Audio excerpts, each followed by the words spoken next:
Olá, pessoal, tudo bem? Eu sou o professor Wallace e você está assistindo a mais uma videoaula aqui no meu canal, no Física com Cálculo. Hoje, trazendo mais uma aula para a nossa série sobre funções de várias variáveis. Mas antes de começarmos a nossa aula de hoje, caso você ainda não seja inscrito aqui no canal, se inscreva, ative as notificações e assim você vai poder receber sempre em primeira mão as videoaulas que aqui são postadas. Então vamos conferir comigo a nossa aula de hoje? Bem, em nossa última videoaula, apresentei para vocês como nós derivávamos e integrávamos funções vetoriais. Nessa aula de hoje, nós vamos conversar e vamos aprender sobre como calcular o comprimento de arco e a curvatura de uma curva definida por uma função vetorial. Também vai ser apresentado aqui para vocês o conceito de vetor tangente, vetor normal e vetor binormal à curva. E esses três vetores que serão apresentados vão ser extremamente úteis para a gente poder construir três planos que estão associados com eles. Tudo bem? Sempre lembrando que esse assunto ele é apresentado no capítulo 13 do livro do Stuart, volume 2, a tradução da sétima edição americana. E este assunto em específico é discutido na seção 13.3. Então venham comigo conferir a nossa aula de hoje. Iniciamos a nossa aula trazendo a definição de comprimento de uma curva. Anteriormente, na nossa aula de equações paramétricas, nós definimos o comprimento de uma curva plana, ou seja, em duas dimensões, com equações paramétricas em que a coordenada x era igual a uma função f de t e a coordenada y era uma função g de t, onde o parâmetro t ele variava de um valor inicial a até um valor final b. E para a gente calcular o comprimento dessa curva, nós utilizávamos o seguinte resultado. O comprimento, que é representado pela letra L, ele era exatamente igual à integral de a até b da raiz quadrada da soma dos quadrados das derivadas das equações paramétricas. Então, novamente, quando você tinha uma curva em duas dimensões, você calculava as derivadas das equações paramétricas, substituía nessa expressão e calculava a integral de a até b. E assim você encontrava o comprimento de uma curva. Bem, agora vamos supor que a curva ela não é mais em duas dimensões, mas sim em três. Então nós temos uma equação vetorial R, cujas funções componentes são dadas pela expressão que aparece para vocês. Então você tem a função f de t, g de t e h de t, que representariam as componentes, né, as equações paramétricas de x, y e z, respectivamente. E a gente vai fazer com que o nosso parâmetro t ainda continua variando entre A e B. É claro que a gente também está assumindo que as funções componentes f, g e h, elas também podem ser diferenciáveis, ou seja, a gente pode derivá-las sem nenhum problema. E aí, a gente assume que se a curva for percorrida uma única vez, à medida que o nosso parâmetro t vai aumentando, né? Ou seja, eu começo no A e vou até B uma única vez, a gente pode mostrar que o comprimento dessa curva vai ser dado por essa expressão. Então, veja que novamente o comprimento vai ser representado pela letra L, vai ser igual à integral de A até B da raiz quadrada, da soma dos quadrados das derivadas das funções componentes. Tudo bem?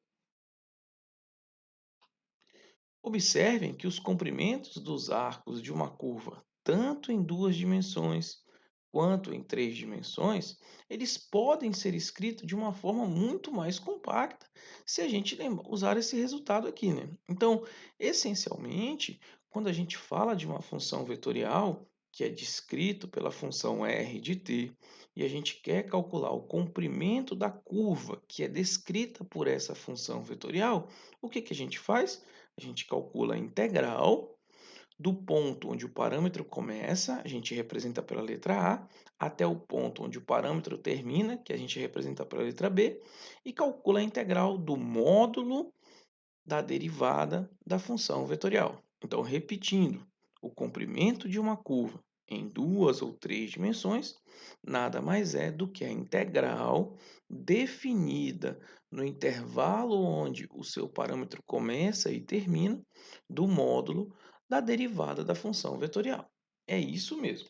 Então, se a gente tem uma curva em 2 dimensões, cuja função vetorial que representa ela é a função r, dada pela expressão f de t i mais g de tj, então só temos 2 componentes, o comprimento de arco aqui vai ser dado, né, usando essa expressão.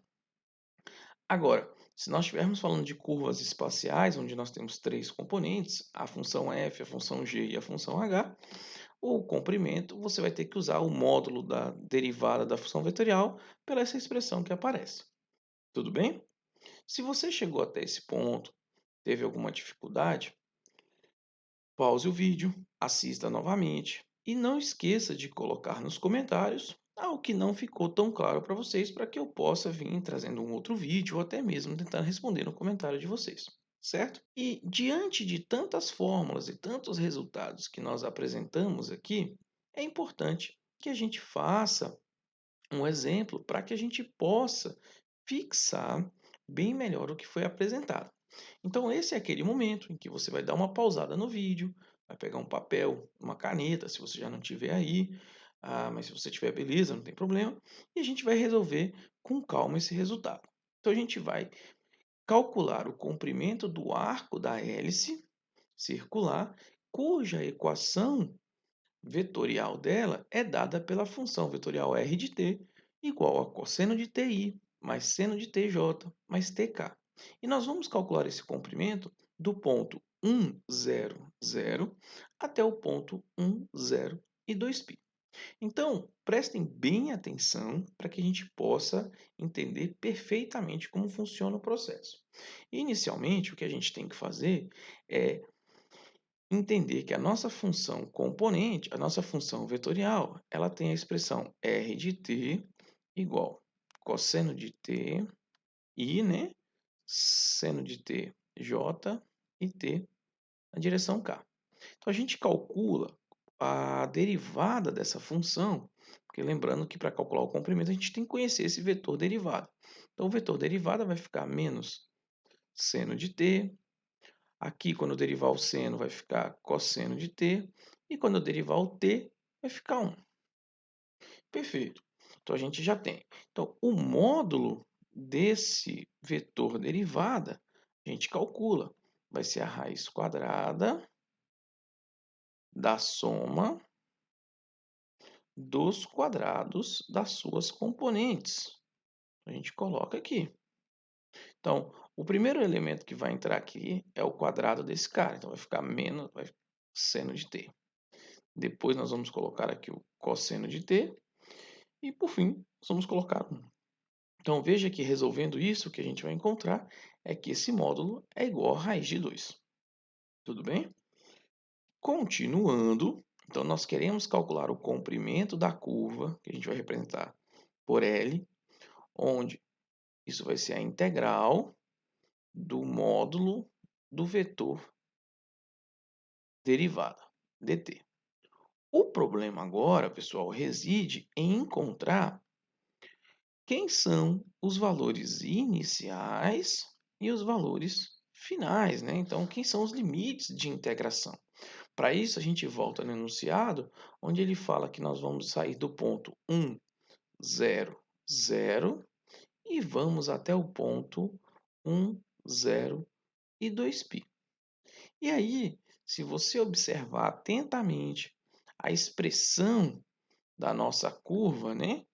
Vou colocar aqui novamente o nosso r de t, ele era dada por cosseno de t, seno de t e t.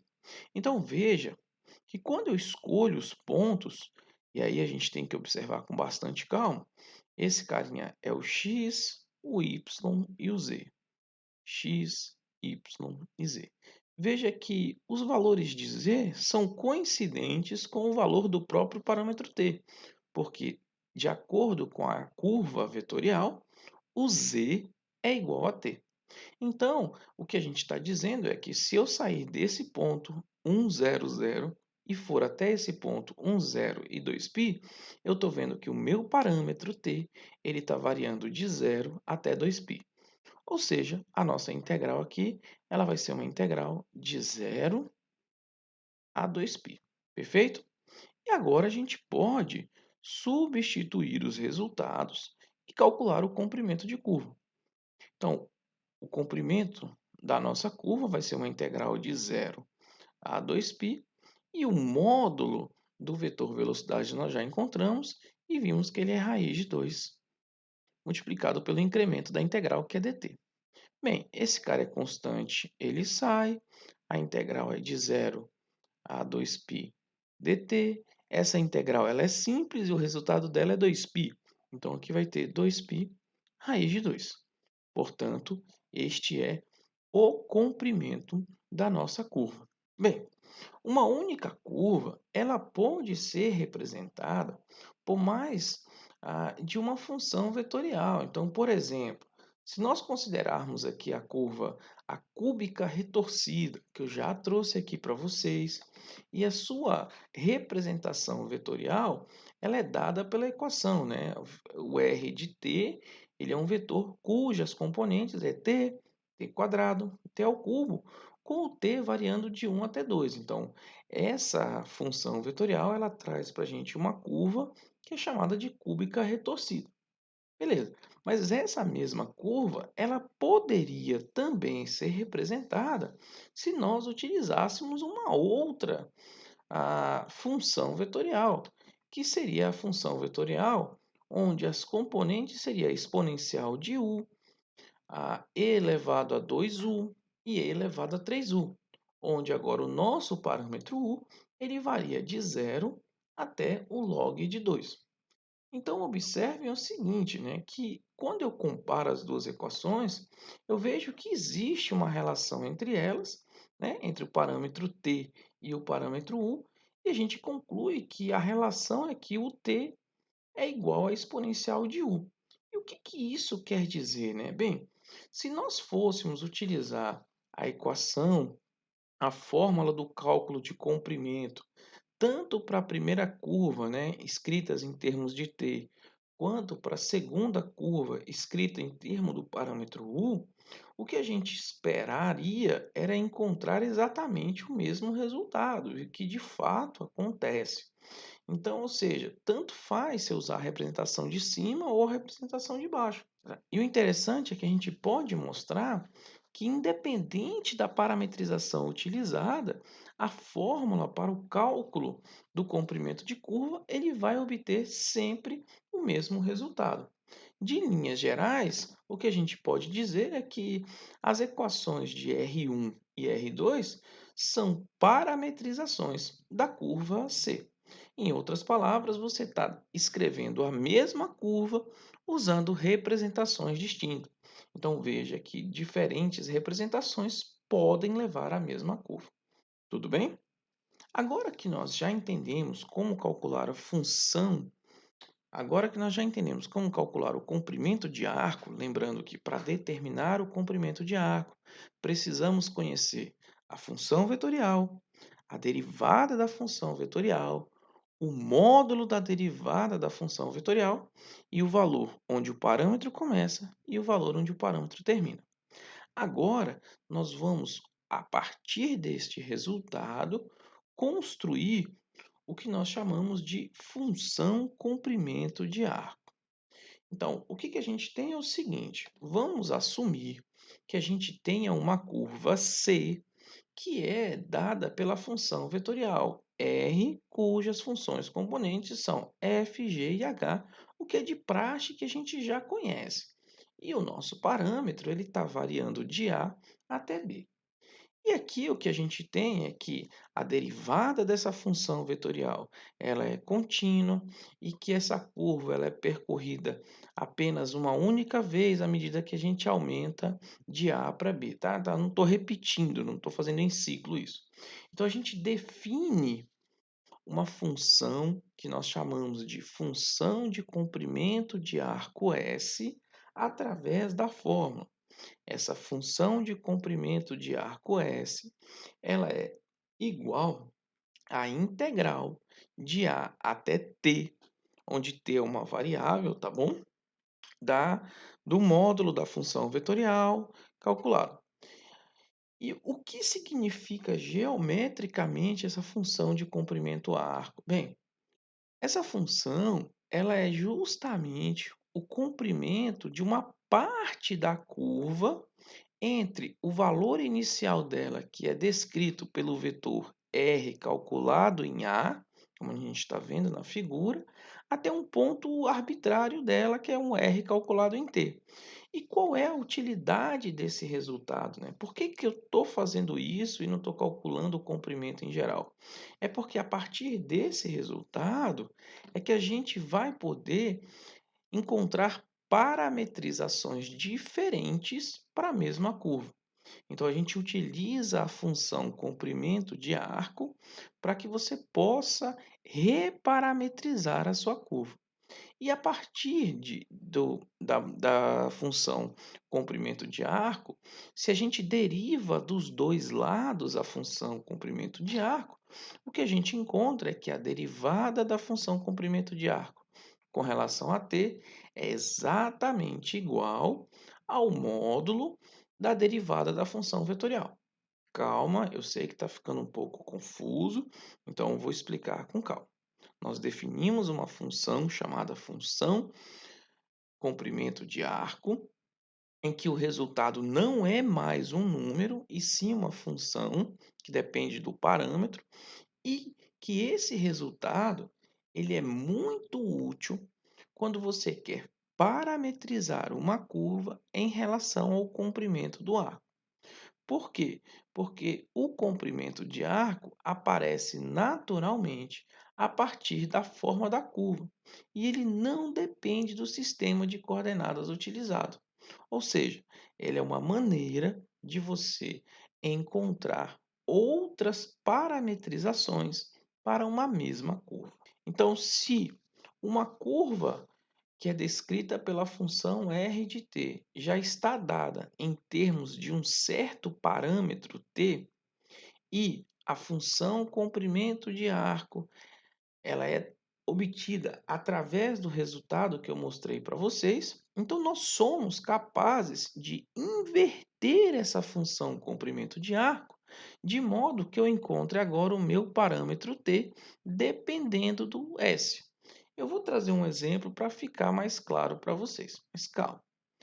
Então, quando eu faço isso, eu posso reparametrizar a minha curva, que antes era escrita no parâmetro t, agora para o novo parâmetro s, certo? E aí, dependendo do que você quer fazer, dependendo da situação com que você está trabalhando, você vai poder ter uma curva escrita de uma forma muito mais simples. Agora que nós sabemos como utilizar a função comprimento de arco, vamos reparametrizar a hélice circular cuja equação vetorial é dada por essa expressão, utilizando o comprimento de arco, medindo a partir do ponto 1,0,0 na direção de crescimento de t. Então vamos fazer com calma. Veja, a gente tem a nossa função vetorial r de t, cuja expressão é dada cosseno de t, seno de t e t, e o ponto inicial é o ponto 1,0,0, o que implica que isso aqui é para o t igual a zero. Ah, como é que você sabe que o t é igual a zero? De novo, gente, observe que a última componente dela é o t, e aqui ó, o valor do ponto é zero. Então, obrigatoriamente, o t tem que ser igual a zero. Então, como que a gente resolve esse problema? A gente quer construir a função comprimento de arco. Eu vou usar uma outra cor para que você possa acompanhar melhor. Vou usar o azul. Então, a função comprimento de arco, que é representado pela letra S, ele é igual a uma integral de 0 até t, estou usando a definição, do módulo de r' de u du. E aqui eu faço uma pausa, porque você pode ficar confuso pelo fato de eu estar trocando a letra. Antes eu estava usando T e agora eu estou usando U. Veja que dentro da integral, essa letra que a gente usa aqui é só para indicar quem que você está derivando. Você poderia usar o T? Poderia, mas se você utilizasse o T, você poderia acabar se confundindo com esse T que aparece aqui em cima. Então, para que você não tenha o risco de confundir a letra que você está usando, eu estou utilizando uma outra variável sem ter nenhum prejuízo, tá bom? Então, se você não se sente confortável, troque onde está o U por T e o T por U. Não tem problema nenhum que você vai encontrar a mesma resposta, tá bom? Então, a gente quer resolver esse problema. Então veja que nós já calculamos anteriormente a derivada dessa função vetorial r e o módulo dela, onde vimos que era a raiz de 2. Se você não lembra, pause o vídeo, volte um pouquinho e você vai encontrar onde eu mostro isso. Tudo bem? Então, continuando o nosso raciocínio, o que nós temos aqui é o seguinte, né? Essa integral ela vai ser uma integral de 0 até t raiz quadrada de 2 du. Por que raiz quadrada de 2? Porque é a derivada dessa função vetorial, depois calcula o módulo e você vai ver que dá raiz de 2. Então, isso daqui vai ficar raiz de 2, uma integral de 0 a t du. A integral é bem simples, é u calculado de 0 a t dá t. Então, a função comprimento de arco, ela vai ser raiz de 2t. Então veja que essa função ela é simples e o que significa esse resultado? Bem, a partir desse resultado, a gente pode fazer o seguinte. Então a gente encontrou que a função comprimento de arco ela é raiz de 2t, e aqui eu posso inverter e dizer o seguinte, que o t é igual ao s sobre raiz de 2. E por que que eu posso fazer isso? Bem, a gente tem aqui ó, o r de t escrito como cosseno de t, seno de t e t. Então agora a gente pode transformar a nossa função vetorial não mais escrita em termos de t, mas escritas em termos de s. Onde tiver o t, eu uso esse resultado. Então vai ficar cosseno de s sobre raiz de 2, seno de s sobre raiz de 2, e aqui vai ficar s sobre raiz de 2. E a gente vê que, de fato, representa a mesma curva. Então, a função comprimento de arco ela é útil justamente para isso, para que você possa reparametrizar a sua curva. Para você ter uma ideia de como elas descrevem a mesma curva, eu vou utilizar o que a gente já está acostumado a usar, que é o GeoGebra, para encontrar exatamente o resultado a seguir. Eu estou com o GeoGebra aqui para vocês e a gente vai escrever a nossa curva. Então vamos escrever a curva o seguinte. Vamos primeiro colocar a curva,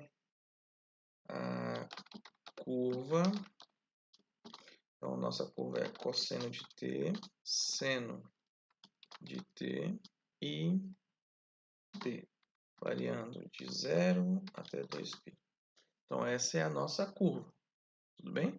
Observem que é a nossa hélice circular, que a gente já esperava que fosse. Agora a gente vai fazer uma outra curva usando a nova parametrização, que era cosseno de s sobre raiz de 2, seno de s sobre raiz de 2, s sobre raiz de 2, o s variando de 0 até raiz de 2 sobre 2, raiz de 2, 2π. Então, eu vou colocar ela na cor verde, para que a gente possa ver quem é quem. Então, para que fique mais fácil, a nossa curva na cor preta é exatamente a curva descrita em termos de t, e a curva em verde ela é escrita em termos de s. Então, observem que elas são exatamente a mesma. Estamos usando parametrizações diferentes para escrever a mesma curva. Tudo bem? E de novo, a gente encontrou a parametrização da curva verde usando a função comprimento de arco. Pois bem, pessoal, agora que nós já compreendemos como calcular o comprimento de uma curva e até mesmo como construir a função comprimento de arco, como mostramos no exemplo anterior, chegou a hora de nós falarmos sobre uma outra característica associada às curvas vetoriais e, consequentemente, às funções vetoriais. É a noção e o conceito de curvatura. E qual o objetivo desta definição? É através dela que a gente consegue estimar ou até mesmo verificar se uma certa função vetorial, ao descrever uma curva espacial, ela possui curvatura ou não. Para isso, a gente precisa trazer algumas definições importantes, tudo bem? Então vamos lá, né? Inicialmente, nós chamamos como sendo uma curva suave se essa curva possuir uma parametrização suave. Por sua vez, uma função vetorial r de t possui parametrização suave em um certo intervalo se a derivada dessa função vetorial for contínua e for diferente de zero. A curva for uma curva lisa definida pela função vetorial r, a gente relembra aqui que o vetor tangente unitário para ela vai ser dado pela seguinte expressão. O vetor unitário, tangente unitário, é igual à derivada da função vetorial dividido pelo módulo dessa derivada. E o que vem a ser esse vetor tangente unitário quando a gente analisa a questão de curvatura, né? O que a gente pode observar é o seguinte: podemos ver que o vetor tangente unitário ele muda de direção muito devagar à medida que a curva ela não apresenta curvatura. E, por outro lado, ela muda, né? O vetor muda de direção muito mais rápido quando a curva ela possui uma dobra ou ela retorce de forma mais acentuada. Então, se você observar na figura que aparece em tela aí para vocês, nós temos a curva C representada na cor azul e os vetores tangentes unitários representados na cor rosa. Observe que ponto a ponto, dependendo do comportamento da curva, esse vetor tangente unitário ele vai estar mudando suavemente ou de uma forma abrupta, como a gente pode ver no meio da curva.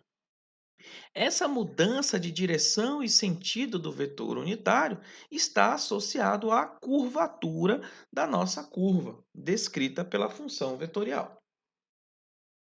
E como que a gente calcula então essa curvatura, né? Bem, para que você determine a curvatura indicada pela letra grega kappa, ela é igual ao módulo da derivada do vetor tangente unitário.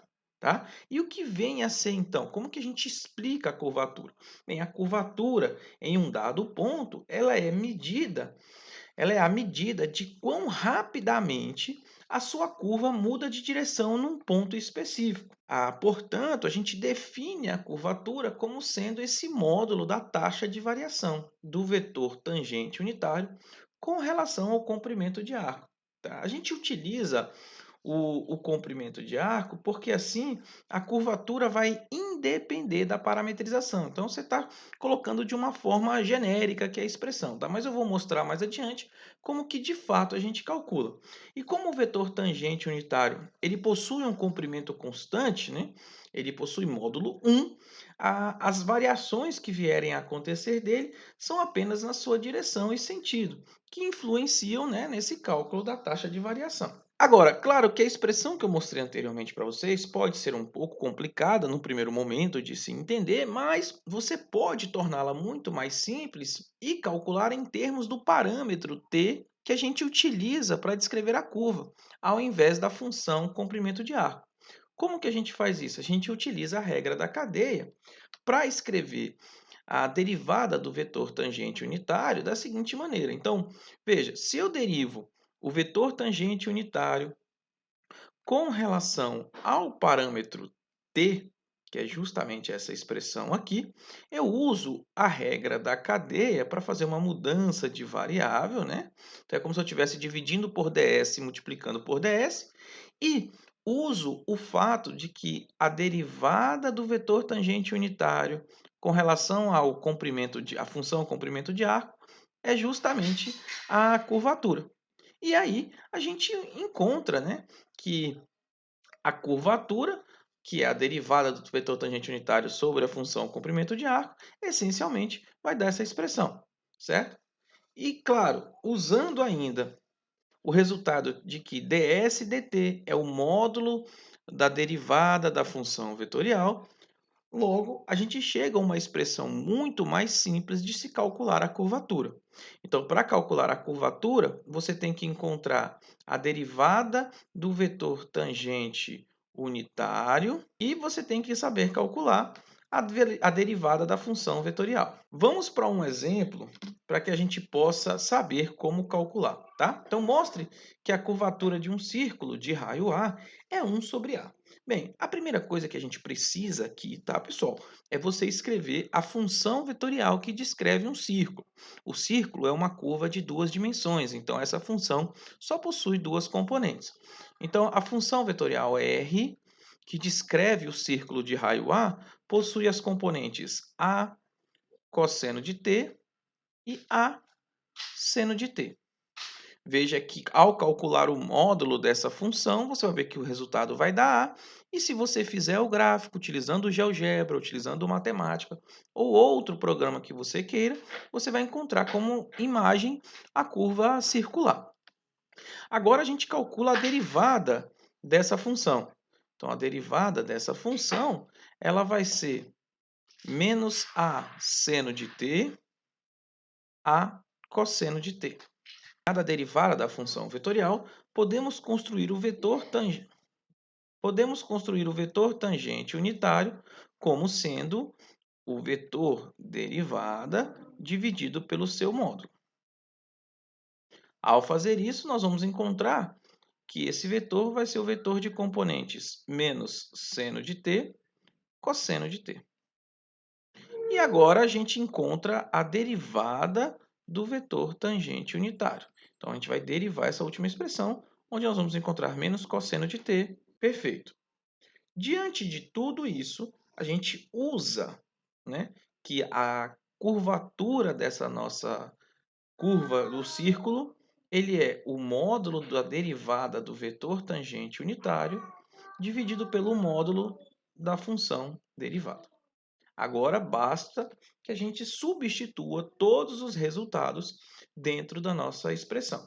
O vetor tangente, a derivada do vetor tangente unitário é menos cosseno de t menos seno de t, cujo módulo vai ser dado por 1. Basta ver que o módulo desse vetor é unitário. E o vetor derivada, cujas componentes são menos a seno de t, a cosseno de t, o seu módulo vai ser essencialmente a. Ok? E agora a gente pode substituir na curvatura. A curvatura, então, vai ser 1 sobre A, que era o que a gente queria mostrar, que a curvatura de círculo de raio A é 1 sobre o A.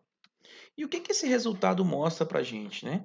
O resultado desse exemplo, ele mostra que pequenos círculos têm uma grande curvatura, enquanto que grandes círculos têm uma pequena curvatura, que é exatamente como a nossa intuição indica. Por isso que a gente não consegue perceber a esfericidade do nosso planeta, uma vez que a curvatura da Terra depende de 1 sobre o raio, e o raio da Terra, que é da ordem de 6.400 quilômetros, você vai ter uma curvatura muito pequena. No caso da Terra, você vai ter uma curvatura de aproximadamente 10 a menos 7. Ou seja, é algo muito, muito, muito pequeno. Então, nós não temos a percepção da curvatura da Terra e acabamos sendo levados, né, a perceber a Terra como se fosse um plano, o que não é verdade. É como se você pegasse uma formiguinha e colocasse ela sobre uma bola de basquete. Ela não conseguiria perceber a esfericidade da bola de basquete, porque uma vez que comparado o raio da bola de basquete com o tamanho da formiga, a curvatura vai ser muito pequena para ela. Tudo bem, pessoal? Coloque nos comentários se você já tinha percebido isso, se você sabia, se você ficou com alguma dúvida, para que eu possa esclarecer a dúvida de vocês. Tudo bem? Bem, é interessante também que a partir da definição de curvatura, a gente observa que se a nossa curva em específico for uma reta, ela vai ser sempre sem curvatura, né? Então, a gente vê diretamente da definição que a curvatura de uma reta é sempre nula, porque o vetor tangente ele é sempre constante. E embora a expressão para curvatura possa ser utilizada em qualquer caso, em geral, é mais conveniente a gente escrever a curvatura da seguinte maneira, como sendo o, o resultado da seguinte maneira, né? A curvatura de uma certa função vetorial R é dado como sendo a divisão entre o vetor, o módulo do vetor resultante do produto vetorial da derivada com a segunda derivada da função, né, que a gente dá, dividido pelo módulo da derivada da função ao cubo. Então aqui você não teria que lembrar de vetor tangente unitário, nada. Você pode usar tanto essa expressão quanto a anterior que eu mostrei. Tá? Para o caso especial de uma curva plana que tem uma equação onde a componente y é igual a uma função de x, a gente escolhe o x como parâmetro e a gente escreve a função vetorial como sendo a função vetorial um x na direção y mais um f de x na direção j. E aí a gente calcula a primeira derivada, calcula a segunda derivada. Com isso a gente calcula a primeira derivada, calcula a segunda derivada dessa função, usa as propriedades de produto vetorial entre os vetores da base canônica para encontrar o resultado do produto vetorial da primeira com a segunda derivada.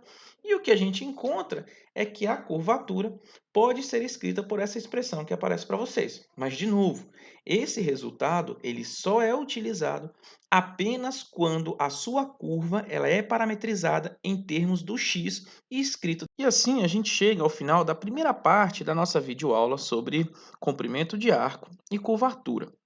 Na nossa próxima aula, nós vamos falar sobre três vetores importantes, que são os vetores normal, binormal e o vetor tangente unitário, e vamos demonstrar como eles três formam planos que nos trazem informações a respeito da função vetorial.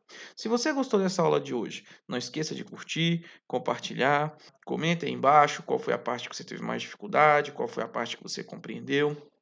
Tudo bem? E assim, mais pessoas poderão assistir essa aula e eu vou poder ajudar muito mais gente. Certo, pessoal? Aguardo vocês na nossa próxima videoaula. Fui!